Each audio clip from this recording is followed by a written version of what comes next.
So this is a recording of the development of the game Vertico, which was my entry for Ludum Dare 29.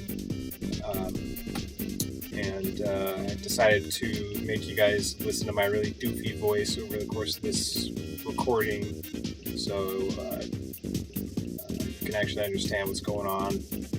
So I started out like every game developer should, right, by making the music. I know. So that's what I did. Made a bunch of music, thrown together a bunch of patterns, and see some notes in there. Sounds. A lot of windows flashing around. Did some mashing on my piano keyboard. I blew some bubbles to record for ambience. Blew and recorded it with my microphone. So that was fun. And I went to sleep, I guess.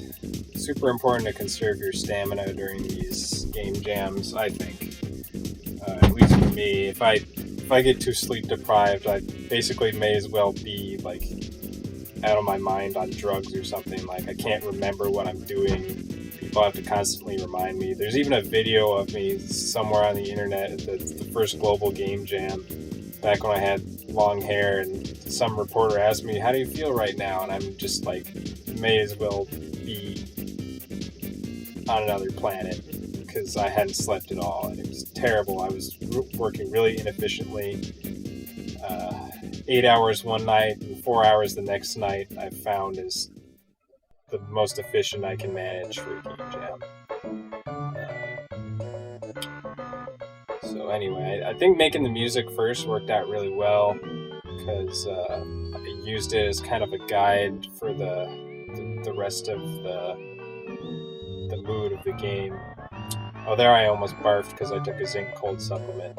I had a cold this entire time, by the way.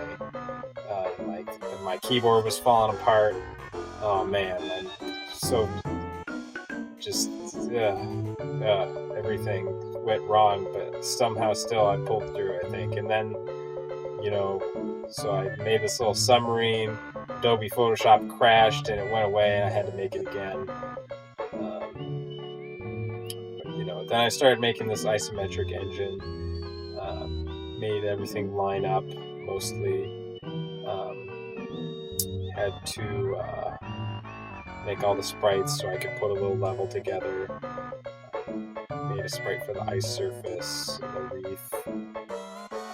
Basically, I made this cursor I can control around with the keyboard, and I just assigned a key to every tile type because that was the quickest way I could think of to do it. It works out pretty well. So I just move this cursor around inside of the game, and I can hit a key to switch between playing and editing, so I can actually basically edit the game as I play it. It's like one of those Westwood commercials, where they have the controller in their hands and they're like making the game with the controller. It says, "Man, my mom said I'd never get anywhere with these games." Well, that's how I design games all the time. That's how easy it is, you guys. Just plug in a controller. Have you tried just plugging in a controller? That's all you have to do to make a game. That's how I made this. I was just mashing on buttons this entire time. Although, in all seriousness, it is really easy to make games with Click-Team Fusion, which is what I use. I highly recommend it. Most of the coding is just done by clicking with the mouse.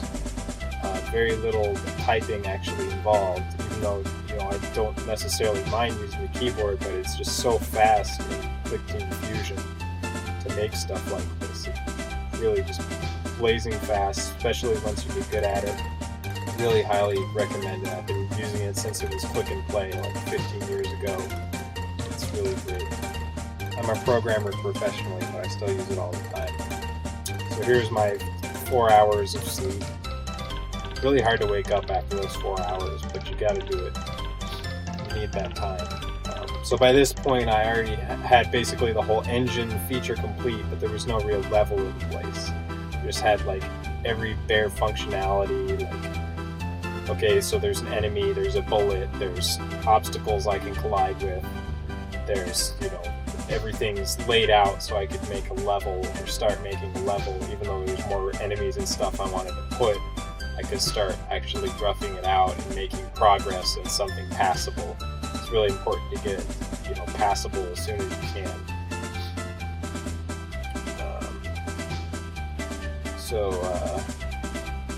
I started to make a pretty little level, made a bubble particle effect, and as you can see, I actually am, making the level as I play it. If you can kind of see in the, and I'm just gonna freeze frame here for a second. Super important to have a really relaxing desktop background. Or at least I find. I like to be relaxed while I develop. I don't like to be stressed out. Just look at that beautiful vista, the ocean, the waves, there's lush vegetation. There's nothing imperfect about this beautiful landscape. That's what you should shoot for in a desktop background.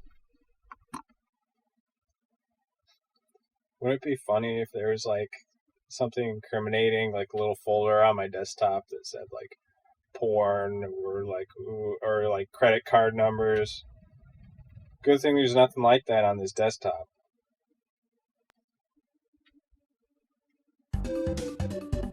So anyway,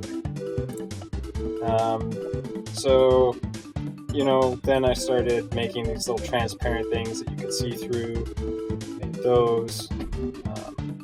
So a lot of programming frenzy kind of at the end of development here. Also a lot of design. Tried to make some interesting stuff. The most interesting thing that came to mind, I tried to do it. Shoved in a lot of enemies close to the end here. I set up my enemy code to be really general purpose, so I could just tweak the values to make different kinds of enemies, Made a little editing trick that like highlighted the level, everything at the same height is highlighted in red, so you can actually see where everything is.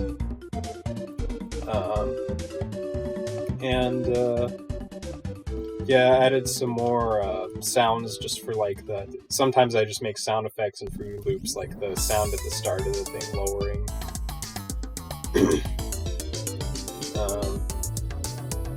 Then I submitted it, and that was pretty much it.